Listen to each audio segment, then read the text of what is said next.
Ok, eu vou ler aqui um texto de Ellen White para confirmar o que estamos fazendo, para servir de embasamento. Cada um dos antigos profetas falou menos para o seu próprio tempo do que para o nosso, de modo que as suas profecias são de utilidade para nós. A Bíblia acumulou e juntou seus tesouros para esta última geração. Sobre nós está brilhando a luz acumulada do passado. T8, 117. Grande bênção esses textos. E também quero mostrar esse texto aqui. Importa que haja em todo mundo uma reforma no estudo da Bíblia.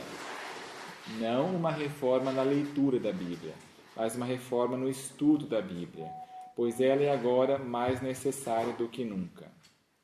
À medida que essa reforma progredir, se efetuará uma poderosa obra. Deus foi muito claro quando declarou que sua palavra não voltaria para ele vazia. Inclusive esse texto aqui que a gente leu, esse é aquele texto lá obscuro que a gente redescobriu. Qualquer coisa que a gente não entenda ainda, não vai voltar vazia, é uma profecia. Amém. O conhecimento de Deus e de Jesus Cristo, a quem ele enviou, é a mais alta educação, e ela tem de cobrir a terra com a sua maravilhosa luz. Cada verso é uma expressão de Deus, então deve comunicar alguma coisa de alguma forma. Amém. Amém. Amém. Então vamos para Zacarias, para o último capítulo. Chegamos no último capítulo. O capítulo 12, nós vimos sobre derramamento também do Espírito Santo, o cumprimento do versículo 10 em 3 tempos, que poderia ter sido cumprido nos dias do cativeiro. Se cumpriu parte no dia do Pentecostes e ainda uma parte no final, quando o Espírito Santo será derramado e também quando vai se cumprir a profecia da ressurreição especial, né? Aqui no verso 10 é a ressurreição especial também. Verso 10 que a gente vai ler agora. Do capítulo 12. Ah, do 12? Olharão para aqueles que transpassaram. Na ressurreição especial, muitos vão ressuscitar para ver Jesus pronunciar o seu concerto de paz. Certinho. Ok? O capítulo 13, nós vimos alto clamor, chuva serôdia, várias coisas interessantes aqui, as mãos feridas de Jesus, mas que no contexto são falsos profetas. Depois, aqui duas partes sendo extirpadas, verso 8 e 9, e terceira parte sendo purificada, e o verso 9 do capítulo 13 termina falando que a terceira parte seria purificada pelo fogo. E aí, no capítulo 14, nós já vamos entrar justamente na temática do estabelecimento da Nova Jerusalém. 14, verso 3. Muitos elementos do capítulo 14, na verdade, do versículo 4 até o versículo 11, é uma referência à terceira vinda de Jesus. Não a segunda mais, mas a terceira vinda de Jesus. Capítulo 14. Ah, ok. Vamos então verso por verso? Vamos, 14, verso 1. O verso 1 e o verso 2 vai fazer uma recapitulação objetiva. E no verso, do 1 ao 3, na verdade, aí no verso 4 retoma o tempo cronológico depois do verso 9, que é o que se vem depois da igreja purificada, alto clamor, etc., que seria a terceira vinda de Cristo. Então, 14, 1. Eis que vem o dia do Senhor, e os teus despojos se repartirão no meio de ti. Verso 2. Isso é um indício de bênção, né? Bênção. Pois eu ajuntarei todas as nações contra Jerusalém para batalharem, e a cidade será tomada, e as casas saqueadas, e as mulheres forçadas. Uau, isso aqui agora é maldição. E a metade da cidade sairá para o cativeiro, mas o resíduo do povo não será exterminado da cidade. Ou remanescente, como diz no meu. Isso combina 100% com o que nós temos sempre. Né? Agora, interessante que o remanescente vai sobrar onde? Na cidade. Na cidade. Que aqui está se referindo aos judeus. Então, o remanescente fiel não vai estar fora da igreja. Ou seja, não montar uma nova igreja. Sim. Tendo membresia ou não, vai ter que ser um... Agora, essa cidade deve ser entendida como CNPJ, será? Não, eu creio que não. Então, é quase impossível estar fora da cidade. Porque eu estaria condenado. Mas, digamos, então, é virtualmente impossível estar fora da cidade, porque É automático, né? Mas pode ser na cidade no sentido de fazer parte deste povo. Espiritual. Ok. Desse povo espiritual. É igual lá em Jerusalém. Passa e sela aqueles que suspiram e gemem pelos pecados de Jerusalém. Ou Isaías 66:10 também, que é aqueles que estivessem na cidade.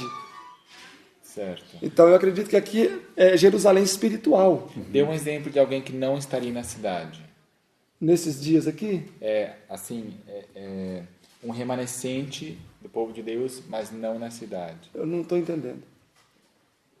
É porque você viu que é importante frisar, né, de que vai ser na cidade. Sim, que tem que fazer parte desse povo. Certo. Porque hoje a pessoa não vê, por exemplo, se existe pecado na igreja, já vai para a reforma, já vai para esse lugar, já vai para aquele, às vezes sai, ou funda uma frente de igreja, por exemplo, como o Gambetta, funda uma nova. Exato, ok. Eu não vejo desse jeito, né? Certo. Ok. E o verso 3, Então o Senhor sairá e pelejará contra essas nações, como quando pelejou no dia da batalha. no dia da batalha. Ok, o Senhor sairá implica em quê? Fechamento da porta da graça. Miqueias 1, verso 3, né? O Senhor está para sair do seu lugar. Exato. Miqueias 1, 3. Agora, voltando ao verso 2, Deus ajuntará as nações para batalharem. O verso 2, em outras palavras, está acontecendo uma sacudidura grande. Deus quer que haja sacudidura, então lança oposição ao seu povo. E essa sacudidura do verso 2, como já vai estar falando em violência física, essa violência física só pode acontecer quando? Antes do fechamento? Antes do fechamento, porque depois do fechamento, já leram os textos que os anjos vão ser soldados estacionados? Uau, casas saqueadas, mulheres forçadas? Isso então. é no período do pequeno tempo de angústia, onde vão acontecer os martírios. E a metade da cidade sairá para o cativeiro. Porque quando a porta da graça se fecha, nenhum santo vai ter um fio de cabelo tocado. Mas Deus até não vai lá- permitir tocar na vida dos santos. Ou Então, seja- se tem mulheres sendo estupradas e tudo mais acontecendo, é porque a porta da graça ainda está aberta. Aí o verso 3, ó, e o Senhor sairá, aí fecha. Entendi.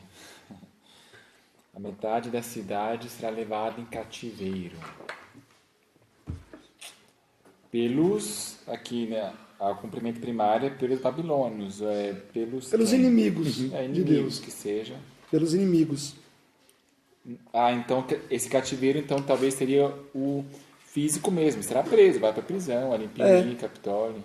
Trazendo para hoje, né? É uma prisão física. Ou, por exemplo, isso aqui pode também ter acontecido com a nação judaica no ano 70, né? Certo. E o verso 4, nós vamos dar um salto gigantesco agora para um texto clássico que nós sabemos muito bem a que se aplica, né?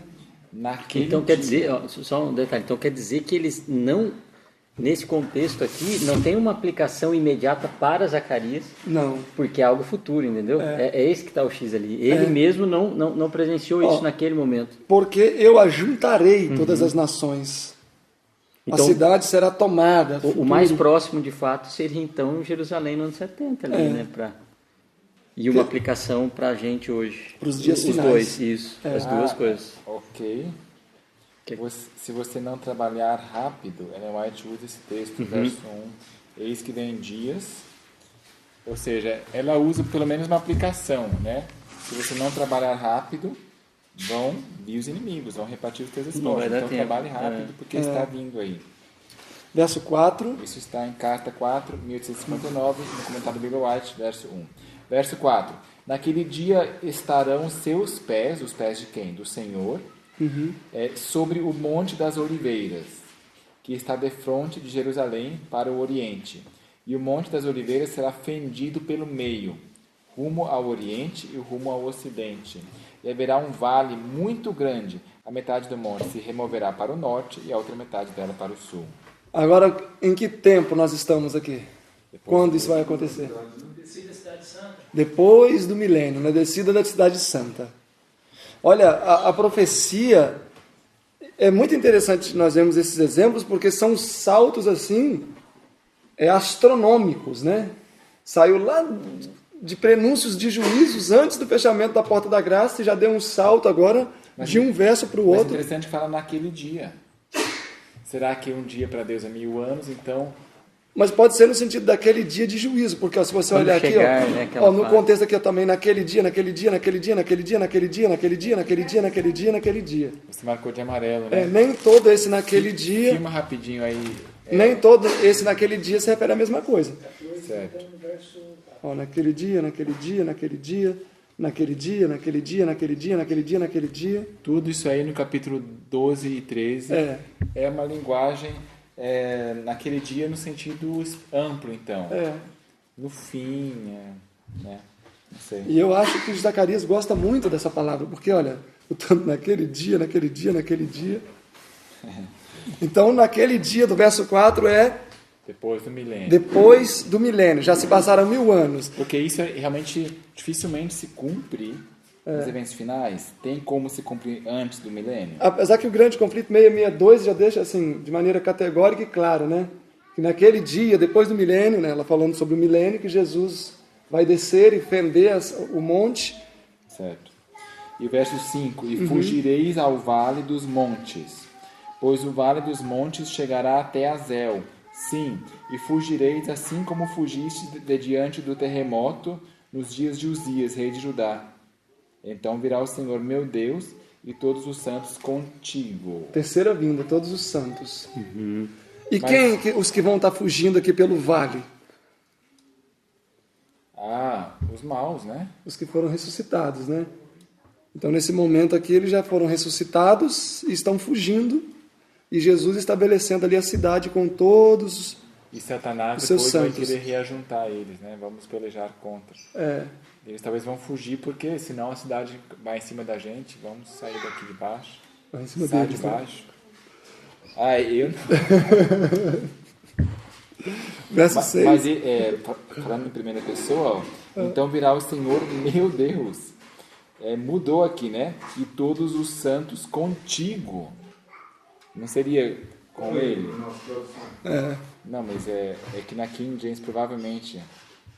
E todos os santos contigo. Tá aí Contigo também, quem? né? Como no seu?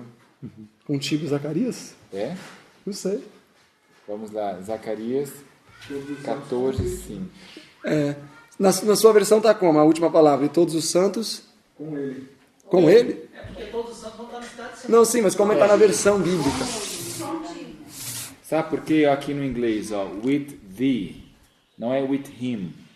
Então, isso é uma coisa misteriosa que a seu tempo vamos descobrir. Quem sabe aí você que está assistindo em casa, de repente vai fazer o PIN e coloca aí nos comentários do YouTube, por favor. É porque o texto diz, então virá o Senhor meu Deus e todos os seus santos contigo. Contigo quem? Nós já sabemos que é com Cristo, mas não fala com Cristo, fala contigo. Então quem é esse contigo?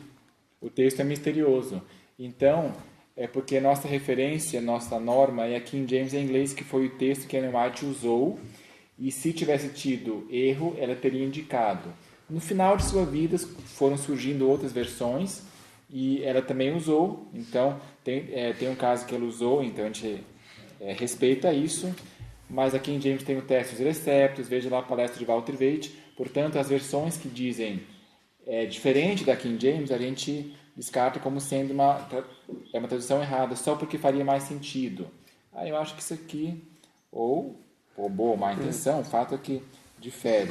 É porque, na verdade, às vezes a gente pega o conceito, né? Igual, de fato, nós sabemos que os santos vêm com Cristo, né? Tem outros textos até que dizem, mas nesse texto de Zacarias, a linguagem lança outra ideia. Quem sabe o Espírito Santo pensou assim, aqui dá para embutir uma joia preciosa, né? Tem lugar para essa gavetinha aqui.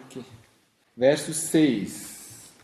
E acontecerá naquele dia que a luz nem será clara nem escura, mas será um dia que será conhecido do Senhor, nem dia nem noite, mas acontecerá que à tarde haverá luz.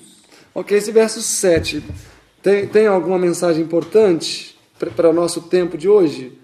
Para um certo vento de doutrina? Não é quente nem frio. Não. Mas será um dia conhecido de quem? Do Senhor. Do Senhor. Então quem sabe o dia? Deus. É o Senhor, né? Então nós não precisamos tentar saber qual é o dia, né? Nem a hora. Nem dia nem noite, tal. Naquele dia acontecerá que correrão de Jerusalém águas vivas, metade delas para o mar anterior e metade delas para o mar posterior. No verão e no inverno sucederá isto. No verão e no inverno sucederá isso. E o Senhor será rei sobre toda a terra. Naquele dia haverá um só Senhor e seu nome um só. Toda a terra se tornará em planície, desde Geba até Rimon. Ao sul de Jerusalém, ela será exaltada e habitada no seu lugar, desde a porta de Benjamim até o lugar da primeira porta, até a porta da esquina, e desde a torre de Ananel até os lagares do rei. E homens habitarão nela, e não haverá mais destruição completa. Mas Jerusalém será habitada em segurança. Então a terra vai se tornar uma planície, terra plana, e o verso 11 diz que eles habitarão nela e não haverá mais destruição, ou seja, habitará segura, né? Enfim, vai habitar segura. Então, versos 1, 2 e 3, ainda falando na tônica do versículo 9 do capítulo 13, e o capítulo 14, verso 4 a 11, eventos pós-milênio. 4 a 11. Isso. Agora, o que eu acho interessante é isso. Agora, no capítulo 14, verso 12, volta novamente no passado. E ainda numa cronologia reversa. Porque começa com as pragas voltando em direção ao alto clamor. É mesmo? Porque é o capítulo 14, verso 12. Ó. Esta será a praga com que o Senhor ferirá todos os povos. Ó. Que tem guerreado contra Jerusalém. Apodrecer-se a sua carne, estando eles de pé, e se lhe apodrecerão os olhos nas suas órbitas. E Primeiros Escritos, 289, aplica isso à primeira praga. Sim, e Ellen White também diz aqui no Grande Conflito, isso ali embaixo, comentando o verso 12 e 13, o sinal de livramento foi posto sobre aqueles que suspiram e que gemem por causa de todas as abominações que se cometem. Agora sai o anjo da morte, representado na visão de Ezequiel pelos homens com as armas destruidoras, aos quais é dada a ordem, aí fala Ezequiel 9, 1 a 6, sério, desde criança, tal, quem não suspira e geme, tal. A obra de destruição se inicia entre os que professam ser os guardas espirituais do povo. Ou seja, aqui está falando que a destruição de Ezequiel 9 é na destruição final de todos mesmo, só que começando com os anciãos. Começa com guardas espirituais do povo. É porque tem ministério que fala que está vindo agora, iminente. Ezequiel 9 vai se cumprir a qualquer momento. Os falsos vigias são os primeiros a cair. Ninguém há de quem se compadecer ou a quem poupar. Homens, mulheres, donzelas e criancinhas perecem juntamente. Aí cita Isaías 26, 21 e esses versos 12 e 13. E cita que aqui apodrecer-se a sua carne, naquele dia haverá um tumulto entre eles, verso 13, e pegará cada um nas mãos do seu próximo, e cada um se levantará contra a mão do seu próximo. E aí, Ellen White continua, na desvairada contenda de suas próprias e violentas paixões, e pelo derramamento terrível da ira de Deus, sem mistura, sucumbem os ímpios habitantes da terra, sacerdotes, governadores e povo, ricos e pobres, elevados e baixos. Então, é a destruição final mesmo, né? Então, é interessante que a cronologia do capítulo 14, então seria capítulo 14, verso 1, 2, 3, aí seria o verso 12, 13, 14, até o versículo 20, e aí sim seria o 21, do 4 ao 11. É 21, verso 21, e aí versículos do 4 ao 11. Do 4 ao 11, que seria a parte final. 4 a 11 é depois do milênio, e 21 seria alto clamor. Então, 21 já também, ó, naquele dia não haverá mais cananeu na casa do Senhor dos Exércitos. Aí, ok, fez separação, juízo, a praga já está caindo aqui, aí sim, realmente, né, 1000 anos, aí o verso 4. Okay. Agora, o interessante é pensar por que foi colocado dessa maneira. Ok, mas vamos avançando. Irmãos, esse versículo 12, falando sobre as pragas,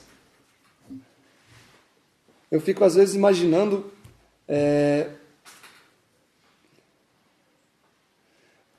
às vezes a gente fica pleiteando qual sacrifício nós seríamos ou não capazes de fazer hoje, né? Talvez hoje consideraríamos alguma coisa difícil, alguma perda talvez muito relevante, né? Mas já pensaram quando chegar esse momento aqui da carne começar a apodrecer, o olho apodrecer na órbita, a língua apodrecer dentro da boca? Tem um texto no Eventos Finais que a Ellen White fala que ela foi fortalecida para ver as pragas. E mesmo assim ela não conseguiu assistir até o final. Agora, quem sabe essa palavra praga é no sentido mais amplo de maldição, porque aqui nós vimos que isso acontece, seria na volta de Jesus. Ou seja, não é por ocasião das 7 pragas, Primeira escrita, é isso mesmo. mas é depois que a 7ª praga acabou e tal, aí começa o mercado está vazio, e aí eles começam a ter esse sofrimento aqui do olho apodrecer. Minha atenção foi então dirigida à terra, os ímpios tinham sido destruídos e os seus corpos mortos jaziam na sua superfície. A ira de Deus nas 7 últimas pragas tinha sido derramada sobre os habitantes da terra, fazendo-os morder a língua de dor e amaldiçoando a Deus.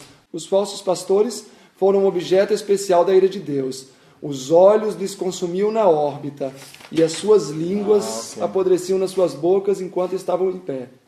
Depois que os santos tiveram livramento pela voz de Deus, a multidão dos ímpios volveu sua ira um contra o outro.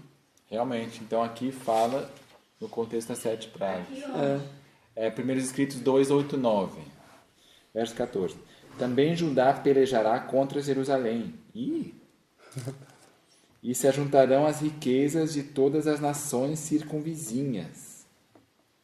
Ouro e prata e vestido. A minha diz os gentios, né?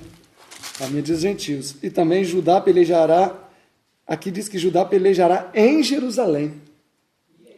Peraí, agora vamos ver. Não contra, vamos ver. Ok, realmente. Aqui em James em inglês diz at Jerusalem. Então, aqui uma correção na Bíblia White. E vamos alterar isso aqui em... E também Judá pelejará em Jerusalém, e as riquezas de todos os gentios serão ajuntadas ao redor. Ouro, prata, roupas, grande abundância. Na verdade, aqui quando diz não são os bens, né? Os povos de Judá não vai sair assaltando os gentios. Mas a abundância aqui seriam os próprios gentios fiéis. Sim. Onde que está contra é em? É isso. Pelejará em. Seria em inglês at.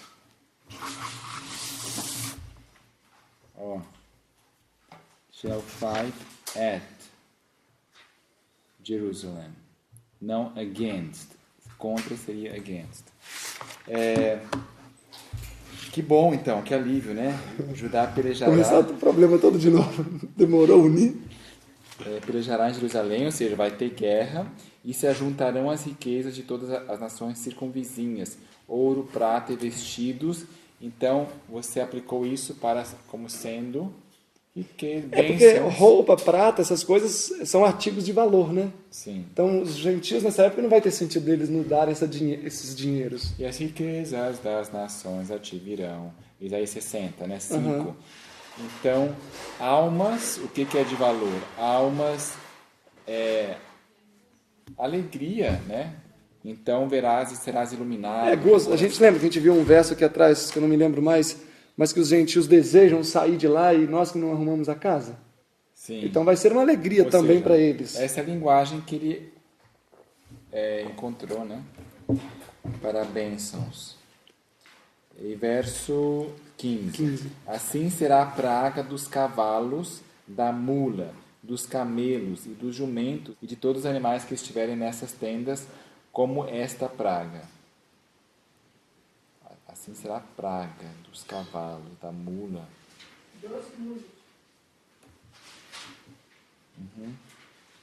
Que praga? Assim será esta praga. Verso 12? 15. Não, mas é a praga do verso 12, né? Ou seja, talvez está retomando, então resumindo, é assim que vai ser E os animais também vão dos sofrer. Cavalos. Mas por que agora dos cavalos? Os animais vão sofrer também, justamente todos os animais que estiverem nestas tendas, ou seja, estão nas tendas dos ímpios, vão sofrer junto com os ímpios. como foi no Egito, né? E acontecerá que todos os que restarem de todas as nações que vieram contra Jerusalém, vieram nações contra Jerusalém, e todo mundo que restou, Daquelas nações que vieram contra, seriam, ou seja, aqueles que não vieram contra. exato, subirão de ano em ano para adorarem o rei, ou seja, vão para o céu, quem não lutar contra tal. O Senhor dos Exércitos, e para guardarem a festa dos tabernáculos. Que no céu... Eventos finais. Aqui nós vamos voltar à ideia de chuva serôdia, antes da praga. Lembra que eu falei que era ao contrário? Porque aqui novamente vai ter ideia de chuva serôdia. Ó, o verso 17. Acontecerá que se algumas famílias da terra não subir a Jerusalém para adorar ao rei, não virá sobre ela a chuva. Agora, por que o céu é símbolo da festa dos tabernáculos, ou vice-versa? Porque, na verdade, essa festa se cumpre agora no final, com o recolhimento dos santos para o céu. Porque a gente vai ali tabernacular com Deus, nós vamos estar em tabernáculos, mas o tabernáculo não é provisório, as cabanas não é algo provisório? Provisório, assim, porque não vão ser 7 dias de ascensão para o céu? Ah, a festa tabernáculo vai ser durante 7 dias? E não eram 7 dias, a festa tabernáculo? E aí não vai passar um 8º dia no mar de cristal? Sim. E como Então, é que... lá era 7 dias mais um mesmo. Israel ficava 7 dias mais um. Eram 8 dias. Ah, então a gente não vai ficar viajando no preto, assim, 7 dias. Ó, estou subindo. Vai ser algo bom, um evento. Vai ser um cumprimento da festa dos tabernáculos, 7 dias. Primeiros escritos falam que são 7 dias até o céu. Sim. E as festas dos tabernáculos eram 7 dias. E o que eles faziam durante a festa dos tabernáculos? Era um momento de regozijo, porque era um momento em que se tinha a festa do Pentecoste era a colheita de cereais. E a festa do Pentecostes era completa, era cereais, uvas, oliva, era a colheita principal. Então era um momento de muita festividade para eles. Pentecostes, nós quer dizer tabernáculos. Não, o Pentecostes era só uma colheita mais limitada, a colheita da festa do molho Pentecostes movido, é que é isso. limitado. O dos tabernáculos é completa. Isso por quê? Porque era completo, porque aí é o período de chuvas. Certo. Então a colheita era muito mais abundante.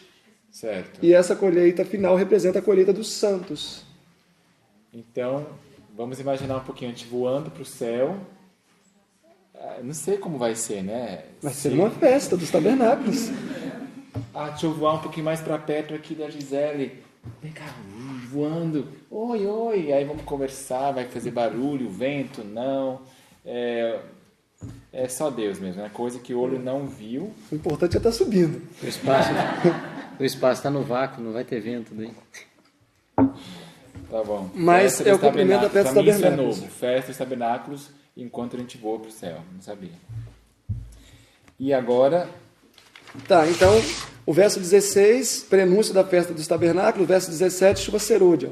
E sucederá que qualquer das famílias da terra que não subir a Jerusalém para adorar o rei o Senhor dos Exércitos, não cairá sobre ele a chuva. Então, se não sobe, não vem a chuva. E se a família dos egípcios não subir, nem vier para adorar a festa dos tabernáculos, não virá sobre ele também a chuva, mas virá sobre eles a praga, com o que o Senhor ferirá aos gentios. Então, para se livrar das pragas, no caso dos gentios, eles precisam subir para participar da festa dos tabernáculos. Só que para participar da festa dos tabernáculos, antes tem que vir o quê? A chuva. Olha só, aqui está um pouco diferente. E se a família do Egito não subir, nem vier quem não tem chuva, vê se muda o sentido. Não muda né? não. Virá a praga com que o Senhor ferirá as nações que não subirem para guardar a festa dos tabernáculos. Pois é o mesmo sentido. Para subir tem que receber a chuva. Chuva serôdia. Para subir para o céu. E aqui, no caso, para ir a Jerusalém, que seria um exemplo, um símbolo de ir para o céu, né? De ir para o céu. Seria... Não seria o ajuntamento espiritual antes da volta de Jesus. Aqui vai ser, por exemplo, a chuva vem primeiro, não vem? Então, vem a chuva. Para ir à festa dos tabernáculos, tem que receber essa chuva. Se você olhar, quer ver? Deixa aberto aqui, e olha... Eu entendo assim, quem não subir, o castigo vai ser, não vai ter chuva. Então tem que subir primeiro, então todos que subirem vão recebendo chuva. Mas lê de novo o seu verso aí, então. Verso 17. E sucederá que qualquer das famílias da terra que não subir a Jerusalém para adorar o rei, o Senhor dos Exércitos, não virá sobre cairá ela a sobre ele chuva. a chuva. Ou seja, Porque tem que ir para receber a tem chuva. que ir para receber a chuva. Ok, certo. E o outro? E se a família do Egito não subir, nem vier quem não tem chuva, Quem não tem chuva. Ele não tem o Espírito Santo. Aqui diz assim, não subir, nem vier, não virá sobre ela a chuva. Então, subir é o critério para receber a chuva. é que na King James está assim mesmo, dessa forma estranha, que eu traduzi ao pé da letra. Se não for que não tem chuva, não haverá a praga com a qual o Senhor ferir os gentios, E se a família que não do sobem a Egito festa. não subir, Mas então, bom, peguemos o verso 17 só, por enquanto. Se não subir, não vai ter chuva de castigo. Se não subir, não vai ter chuva. É. Não, se não subir, não tem chuva, não. Sim, ó. Isso será Ah, que... ok, se não subir, não tem chuva. Ok, isso mesmo. Ou seja, para ter chuva tem que subir. Ó, e acontecerá que, se algumas das famílias da terra não subir a Jerusalém para adorar o rei, O Senhor dos Exércitos não virá cairá sobre ele a chuva. É isso mesmo, então. Ou seja, Então, o critério para receber a chuva tem que subir. tem que subir. Ou seja, primeiro a pessoa sobe Para depois e aí receber a chuva. recebe a chuva. Então seria o ajuntamento Então, seria o ajuntamento mesmo. antes da volta de Jesus. É. O ajuntamento espiritual. Tem, lá em Isaías a gente viu também, né? Que se ajunta espiritualmente, não num só lugar, mas transbordarás. Né, e É tal. isso mesmo. Ó, e se a família dos egípcios não subir, nem vier, não virá sobre eles a chuva. Então é isso mesmo. Tem que subir para receber a chuva. Então quem não for, vai ter praga para ele. É. E ferirá as nações que não subirem. Exatamente, ok. Esse será o castigo do Egito e o castigo de todas as nações que não subirem a guardar a festa dos tabernáculos. Ah, mas agora essa subida... Agora complicou um pouco, né? Porque essa subida agora é a festa dos tabernáculos, né? Então, mas aqui pode ter dado um salto já no futuro. Pode ser uma outra subida. Aqui pode ser, essa primeira subida aqui pode ser no sentido espiritual. Ou, outra possibilidade, quem sabe, ó, seria que essa chuva, desde o verso 17, vai ser uma bênção que não seja chuva serôdia, que seja... Será que a chuva serôdia para de cair? Porque também a gente não sabe, vai que ela continua caindo. É recebimento do Espírito Santo. Pois é. Bom, são tudo possibilidades. Se pensares de outra maneira, o Espírito Santo também nos esclarecerá isto, né? Uma coisa interessante também sobre a festa. Se nós estudarmos o calendário da época das festas, nós podemos saber hoje no nosso calendário qual é a época da festa dos tabernáculos ou das cabanas. Então a gente já pode sonhar com o mês das festas, desde que esse movimento, né, que vocês estão falando agora há pouco, vai acontecer concomitante, vai ser no tempo da festa das cabanas, ou dos tabernáculos, a gente pode fazer umas figurinhas, né? Com a época. Isso partindo da premissa de que os eventos finais vão seguir o calendário judaico. Se for do jeito que nós conversamos agora, estaremos na festa dos tabernáculos, tem que ser no calendário judaico. Então, eu não tenho esse calendário, mas a gente poderia dar uma sonhada aí, né? Para especular quando vai ser a volta de Jesus, em maio, se vai ser em junho. Não, pensar num mês, talvez. Eu sei que são meses diferentes, nomes diferentes, né?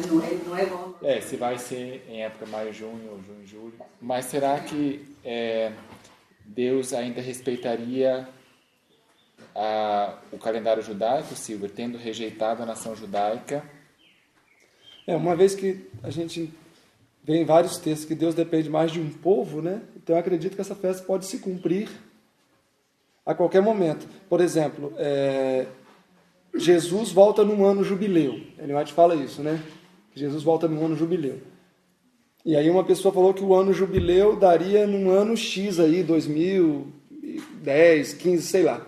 Só que se nós voltássemos contando os anos jubileu de 50 e 50, não daria nem perto de 88, nem perto de 44, período em que Jesus falou que poderia ter voltado. É verdade. Porque eu acredito que essa festa dos tabernáculos já está atrasada há mais de 100 anos. Então, Os preparativos, creio, já estão prontos. Só depende do povo agora e dar início à festa. E verso 20: naquele dia estará gravado sobre as campainhas dos cavalos: santidade ao Senhor. E as panelas na casa do Senhor serão como as bacias diante do altar. Ou seja, tudo vai ser santo, consagrado ao Senhor. Vamos estar na nuvem número 32, assim, né? Ao Senhor, tudo. Por que 32? Inventei, não tem significado profético nenhum. E as panelas, serão... Nossa comida vai ser 100% saudável só nessa época, será? Não, né? Sim. Sim, todas as panelas em Jerusalém e Judá serão santidade ao Senhor dos exércitos. E todos os que sacrificarem virão e delas tomarão, e nelas cozerão. Naquele dia não haverá mais cananeu na casa do Senhor dos exércitos. Amém. Mas por quê? Tá, digamos, isso aqui seria um cumprimento, a intenção seria literal, né? Aí faria mais sentido as panelas... Porque, na verdade, aqui dá até para falar que as panelas de Jerusalém serão consagradas, né? Então, temos que consagrar as nossas panelas hoje também com alimento saudável, né? Sim. Mas isso aqui, na verdade, mesmo no dia dos judeus, não se permitia ninguém entrar no templo que não fosse israelita, né? Aqui só fala que todas as panelas em Jerusalém e Judá serão consagradas ao Senhor dos Exércitos. E todos os que sacrificam virão, e delas tomarão, e nelas cozerão. E naquele dia não haverá, realmente a minha também, de que nações pagãs não se aproximariam do santuário, né? Talvez seja isso por causa de Epifânio II, né, que sacrificou um porco lá no altar e contaminou os vasos com a carne do porco. Sim. Ou seja, é um pouco obscuro, né? Zacarias é um pouco obscuro. Bem mais que Isaías. Bem, né? O verso 2 do 14 de novo, volta lá, vamos tentar colocar na prática isso, porque a gente fica mais boiando com o negócio, fica muito na teoria. Vamos adentrar aqui no campo dessa cidade que será tomada. Nós estamos hoje no campo. Certo? Acompanha. Nós estamos hoje no campo. Vem um alto clamor depois que nós cumprirmos aquilo que Zacarias já falou, Isaías já falou e tal. Vamos cumprir aquilo, mudança interior, etc. A chuva vem. Nós vamos cumprir o alto clamor. Onde? Vamos colocar agora na prática, beleza? Resumindo o que a gente já fez. Onde nós vamos estar? Cumprindo o alto clamor no campo ou na cidade? Entendeu? Se você for seguir as orientações do Senhor no campo, né? Não, nós estaremos aqui no campo. Vamos receber a chuva. Mas nós vamos ajuntar essas nações aí, que nós já dissemos até agora, no campo ou na cidade? No campo. Mas tem que ver... para a gente não ir além do que está escrito. Pode ser que Deus tenha uma filmadora sobrenatural e a gente fique aqui mesmo e ele vai fazer uma projeção lá para eles, que apareça na TV Novo Tempo, ou seja, não ir além do que está escrito. Sérgio, então pensa comigo. E eu tenho uma classe também lá na cidade pregando o evangelho. Ou todos só receberão a chuva aqui? Não, muitos, aliás, a gente fala, enquanto as pragas caíam, muitos fugiam das cidades. Opa, então quer dizer que eu tenho um grupo lá na cidade e tem um grupo aqui no campo. Todo mundo está dentro? Ou seja, os que são recém-convertidos. Me converti agora, estou na cidade. Nós vamos trazer uma multidão juntos, inclusive de gentios, concorda? Então eu tenho gente lá na cidade e eu tenho gente aqui no campo. A vontade do Senhor era qual? Que todos já estivessem onde? No campo. Mas nem todos cumprirão, porque naqueles 2 anos de paz que nós tivemos para pregar o evangelho, o que aconteceu? A gente fez? E, inclusive... Não, vai fazer depois do decreto, vai fazer sob pressão, porque retardou na hora que poderia ter feito de maneira livre. Então terão gente lá. Quem vai sofrer isso? Sofrer essas pragas? Quem vai sofrer? As mulheres vão ser violadas, as casas saqueadas, etc. O povo de Deus. Que estarão onde? Na cidade. Consegue? Na cidade. Isso. Consegue entender o raciocínio aqui, né? Então, quer dizer, estar em obediência a Deus significa, inclusive, proteção. Esse retardo em cumprir a vontade do Senhor faz com que a gente sofra as consequências, embora seja salvo. Mas pelo nosso retardo, pela nossa demora, nós vamos sofrer as consequências, certo? E aí sim, depois, então, que as pessoas, que aí todos nós, no caso aqui, vamos fugir. Nesse sentido que a gente está trabalhando, certo? Então tá. Eu ouvi já alguém dizer, e agora eu estou fazendo uma pergunta de fora. Já ouvi alguém dizer que chegará um momento que nós, até aqui do sítio, vamos ter que cumprir o autoclamor lá na cidade. Disso que nós lemos, onde vai enquadrar essa situação? Que nós vamos ter que sair daqui para clamar em plenos pulmões, lá na cidade, a mensagem. Mas não vão ter pessoas só na cidade, né? Vai ter que clamar em qualquer lugar. Então, Não só na cidade e não só no campo. Sem contar os livros do IAG que você distribuiu, deixou lá na cidade, que nos últimos dias iriam brilhar nesse instante. Mas o fato é que vai ter 144 mil na cidade fazendo alguma coisa, porque quando o texto diz assim que enquanto as pragas caíam, ela viu ainda santos deixando a cidade, a porta da graça fechou. Então E só onde- vai ser 144 mil. então lá, e não vão, no caso dos 144 mil, nenhum fio de cabelo vai cair da cabeça. Só que só não poderia dizer assim, o alto clamor vai ter que ser dado na cidade por todos. Aí eu acho que vai ter que ser dado lá e vai ter que ser dado fora também. Então, E no campo também vai precisar de uma clamor, né? todo lugar, toda nação, tribo, língua e povo, né? Porque quando a porta da graça se fecha, não vai ter mais pregação. Aham. A pregação acontece até esse momento. Certo. Mas antes, então, como é que será que... Então, talvez nós estejamos cumprindo essa missão de pregar nas cidades da forma como nós estamos fazendo, pelo YouTube, os livros, ou de fato, será que nós teremos que estar lá pessoalmente clamando em alta voz? Acho que as duas coisas. Deus vai conduzir, né? E aquele que puder, vá, né? Eu acho que não teria como mapear agora o A lugar linha. de ação, né? Eu acho que vai ser dado no mundo o alto clamor, A né? estratégia é com Deus. A gente Porque seu servo Filipe foi, obedece. foi, digamos, surpresa. Ele não falou, ó, daqui 10 dias a gente vai te raptar E para vai- você ir. Levaram ele. Ouviu a voz e foi. E por que ele e não todos? Qualquer outro que poderia ter O Espírito Santo, né, conduz. vai guiando. É. Muito bom. Mas, de novo, né? O retardo à obediência traz consigo consequências. E, Isso. embora sejamos salvos, vai nos punir. Um excelente exemplo é Ló, né? Isso. Ele salvou sua alma, mas a duras penas, com perdas. Ló talvez vai ser um grande frangote no céu, né? E poderia ter sido um gigante. Ló poderia ter sido um gigante.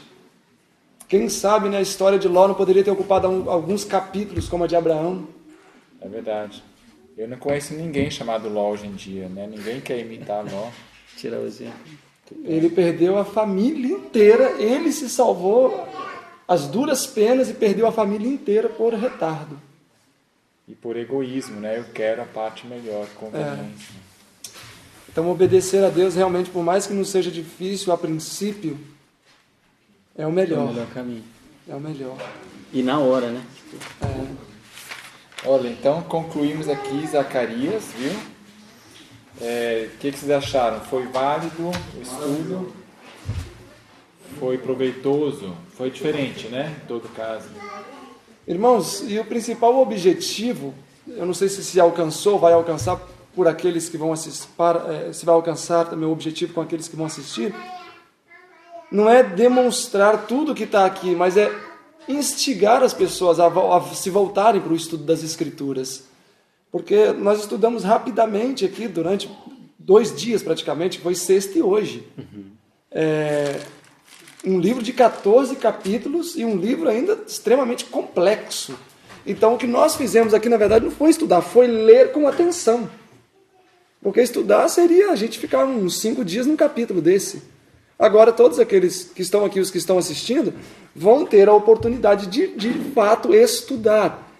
Dar pausa no vídeo. Exatamente. E especialmente começar a observar a disposição dos textos. A gente não pode começar a ler tal, por ler.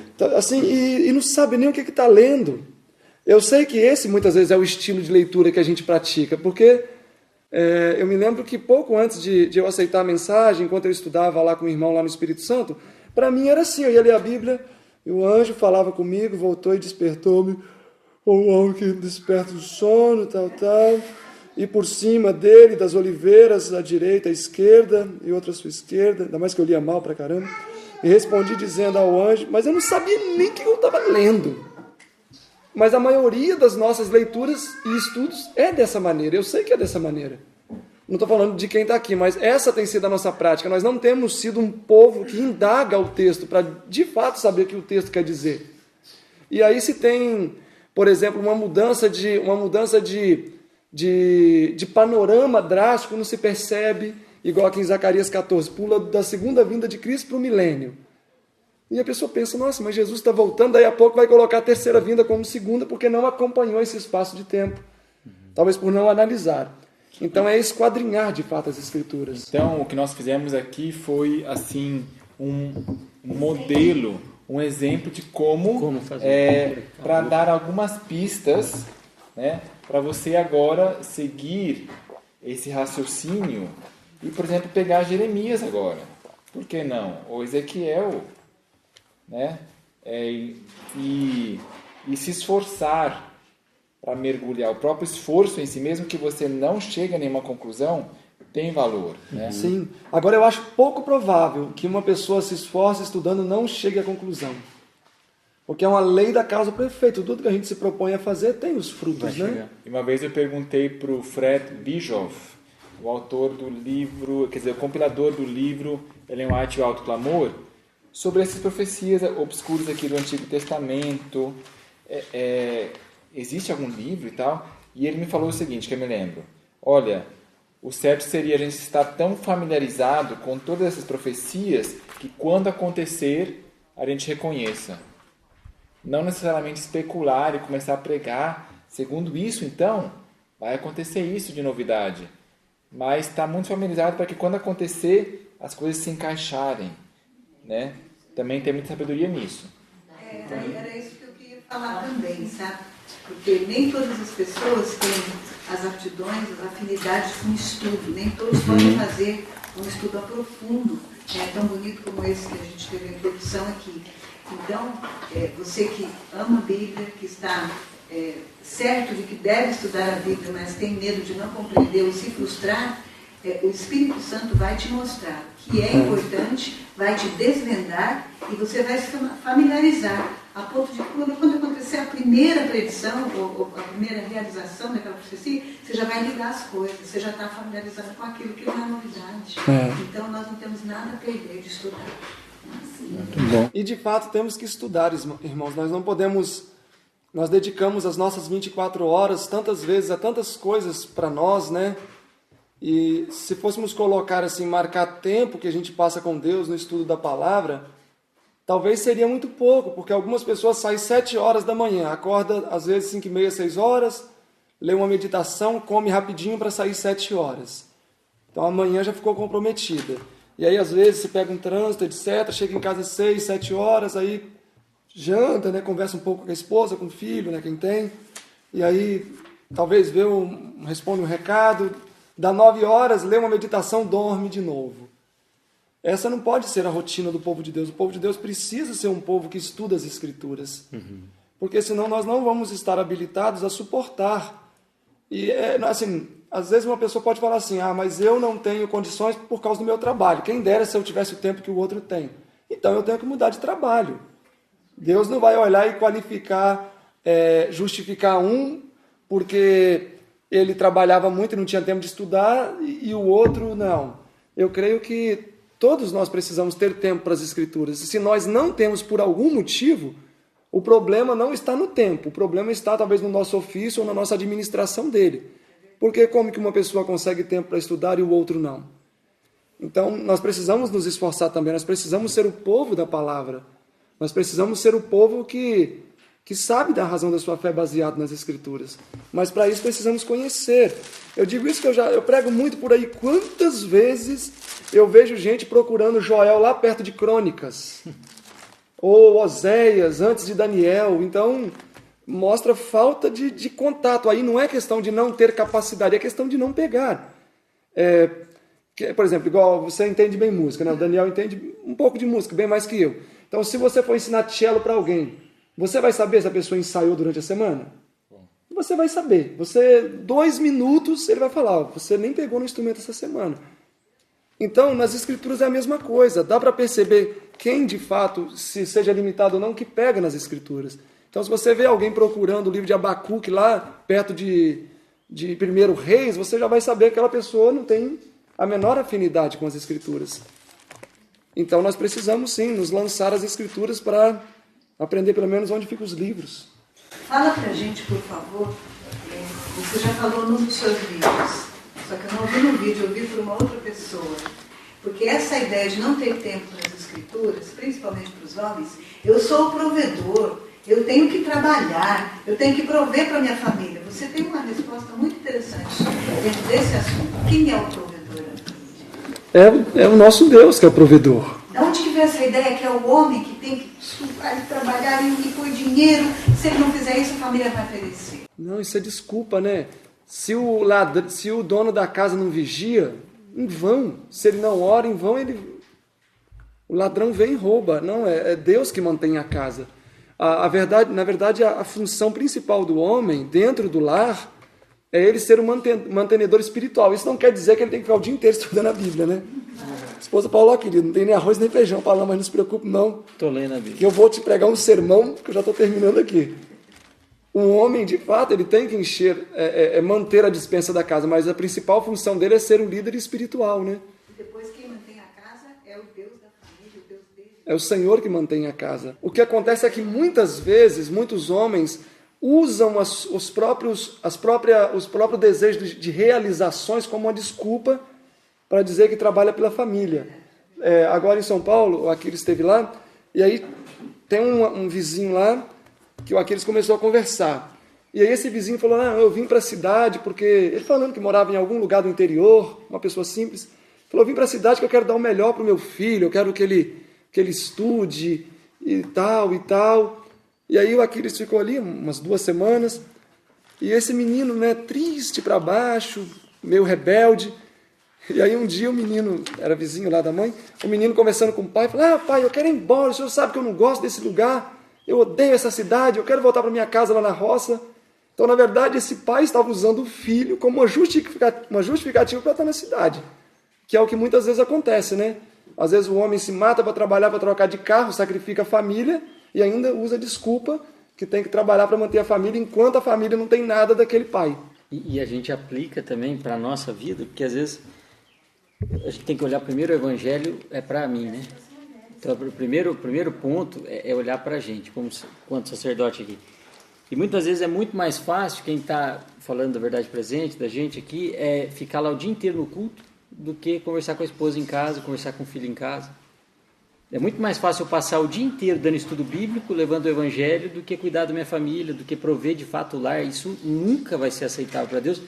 Tanto que em Isaías e Zacarias, o que a gente viu? Viu exatamente o contexto de que se a gente não restaurar o altar da família, a chuva não vem. E também vimos, a irmã lembrou bem, o perigo da mulher observar isso no marido e querer ela tomar a frente, ela cumprir algo pelo qual ela não foi imbuída a cumprir. E Isaías 3 falou muito bem disso, Testemunhos 1, página 270, deixou claro o perigo e a consequência dessa mulher que assume essa função vem para onde? Vem para cima do varão, que permitiu que isso entrasse em casa, e a destruição vai ser ela lamentando na esquina, entre aspas, a perda dos varões, a perda do varão em casa, erguendo a mão, dizendo para qualquer um que passar do lado, por favor, me aceita, não me deixa aqui sozinho. Olha o perigo disso. Então é preciso de fato a gente se concentrar, buscar no poder da palavra. Eu imagino, vejo do fundo do coração que isso aqui tinha que acontecer toda semana. A gente tinha que juntar e estudar dessa forma aqui e transmitir, passar para as pessoas pegarem a maneira adequada de fazer isso e a gente avançar, se perdoando um ao outro, buscando crescer em Cristo, lendo a Bíblia não com a vontade do que eu quero fazer, mas o que a Bíblia quer que eu faça e avançar. Esse é o ponto. Tem aquele texto, né, que fala de quão vivo interesse não são essas delineações de eventos futuros, nós que estamos às portas delas. A gente não parou aqui para estudar ali crônicas e o que aconteceu no passado, mas foi justamente o que está nos esperando, né? E nosso destino vai depender disso e nossas ações, que condições, então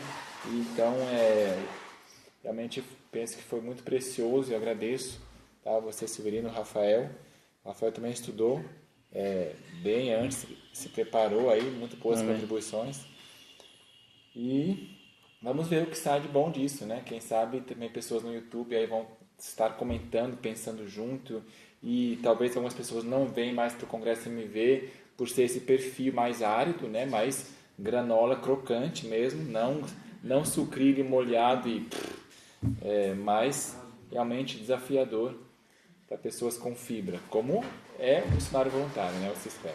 Amém. Amém? Vamos fazer uma oração então, Severino? Você ora conosco, pedindo a bênção. Nosso bondoso Deus, querido e amado Pai que habita nos altos céus, queremos lhe agradecer porque mais uma jornada foi concluída com sucesso. Amém. Temos certeza que o Senhor esteve aqui conosco, ajudando-nos a enxergar em primeiro lugar a nossa incapacidade e pequenez diante de mistérios tão profundos e também ocultos da sua palavra.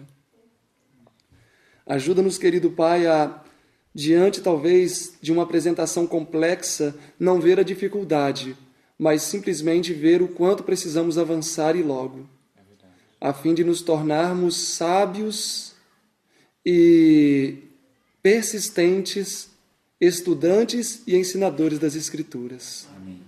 Que cada pessoa que trilhou por esse caminho aqui nessa semana conosco e aqueles que hão de trilhar ainda pelos meios virtuais, que o seu Santo Espírito possa trazer-lhes uma porção dobrada do Espírito Santo, a fim de que as Escrituras possam se abrir diante deles. Que aqueles que vieram aqui, os de perto e os que vieram também de terras remotas, que eles possam voltar com uma bênção especial, em resultado a terem ouvido a voz do Espírito Santo. Continue abençoando também o MV, esse ministério que tem mudado vidas e que possa continuar mudando vidas. Amém. Essas bênçãos te pedimos, não porque merecemos, mas em nome de Jesus lhe pedimos. Amém. Amém. O Senhor Conservará em perfeita paz aquele cujo propósito é firme, pois ele confia em